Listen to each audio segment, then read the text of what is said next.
Hello बच्चों, the Bihar teacher history maker मेरा mobile मेरी शिक्षा के तहत मैं कंचन प्रभा फिर आपके लिए लेकर आई हूँ कुछ पिक्चर्स के साथ खनिज के प्रकार। खनिज के जो प्रकार मैंने पिछले वीडियो में बताए थे उनके पिक्चर्स, ताकि आप लोग को समझ में आ सके कि कौन सा खनिज किस तरह का दिखता है। तो चलिए बच्चों, हम लोग पिक्चर की सहायता से उसे देखते हैं। तो देखिए बच्चों, ये कुछ खनिज संसाधन के पिक्चर्स दिए गए हैं। बहुत सारे अलग अलग तरह के खनिज यहाँ पे दिखाई दे रहे हैं।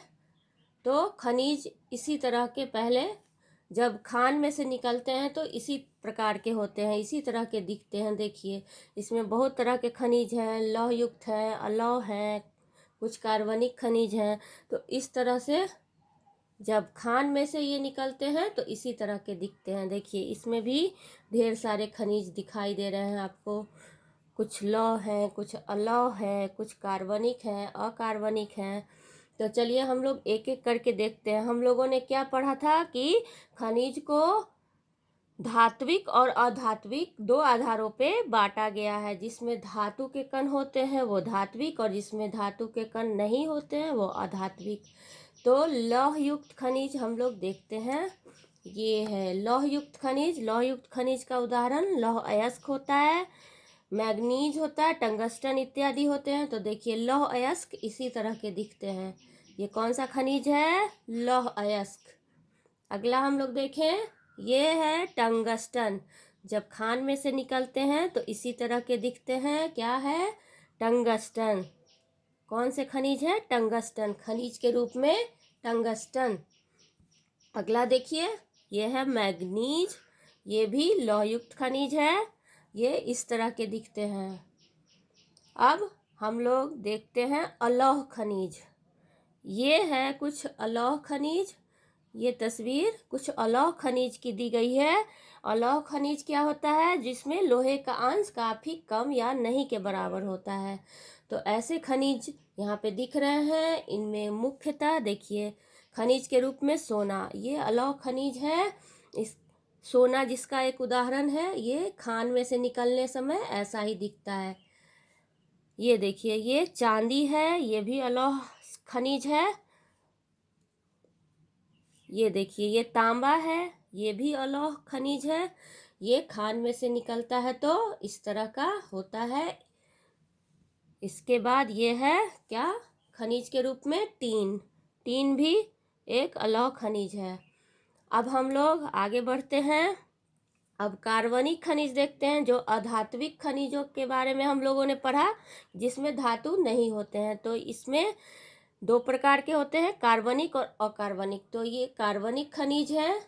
कार्बनिक खनिज के कुछ उदाहरणों को हम देखते हैं।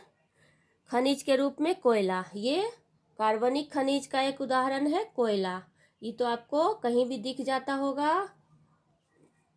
ये है पेट्रोलियम, ये भी कार्बनिक खनिज है। लेकिन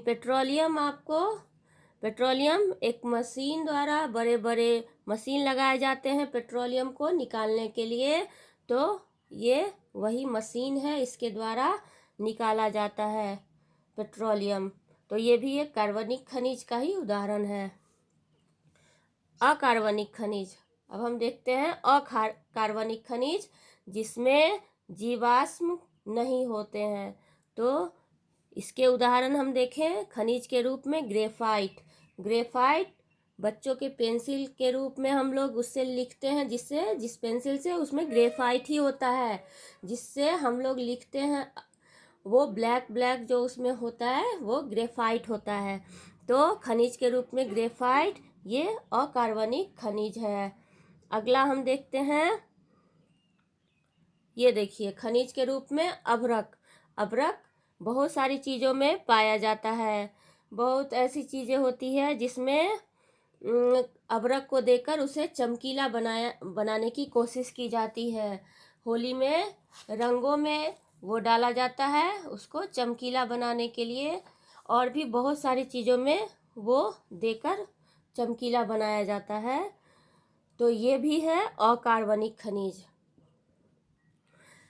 मैंने बताया था ना कि समुद्र तल से भी कुछ खनिज संसाधन की प्राप्ति होती है। तो देखिए, ये समुद्र तल से खनिज को निकाला जा रहा है। तो ये समुद्र के बीच में ये मशीन लगाकर इसे निकालने की कोशिश की जाती है। तो वो इस तरह की मशीन लगाई जाती है और इस पाइप से खनिज को निकाला जाता है। तो खासकर तेल इत्यादि को इसके तल से निकाला जाता है। तो चलिए बच्चों, अब हम लोग देख लिए कि खनिज के प्रकारों के सारे चित्रों को देखकर समझ सकते हैं कि कौन सा खनिज किस तरह का होता है। तो फिर अगले वीडियो में मिलते हैं, तब तक के लिए बाय बाय।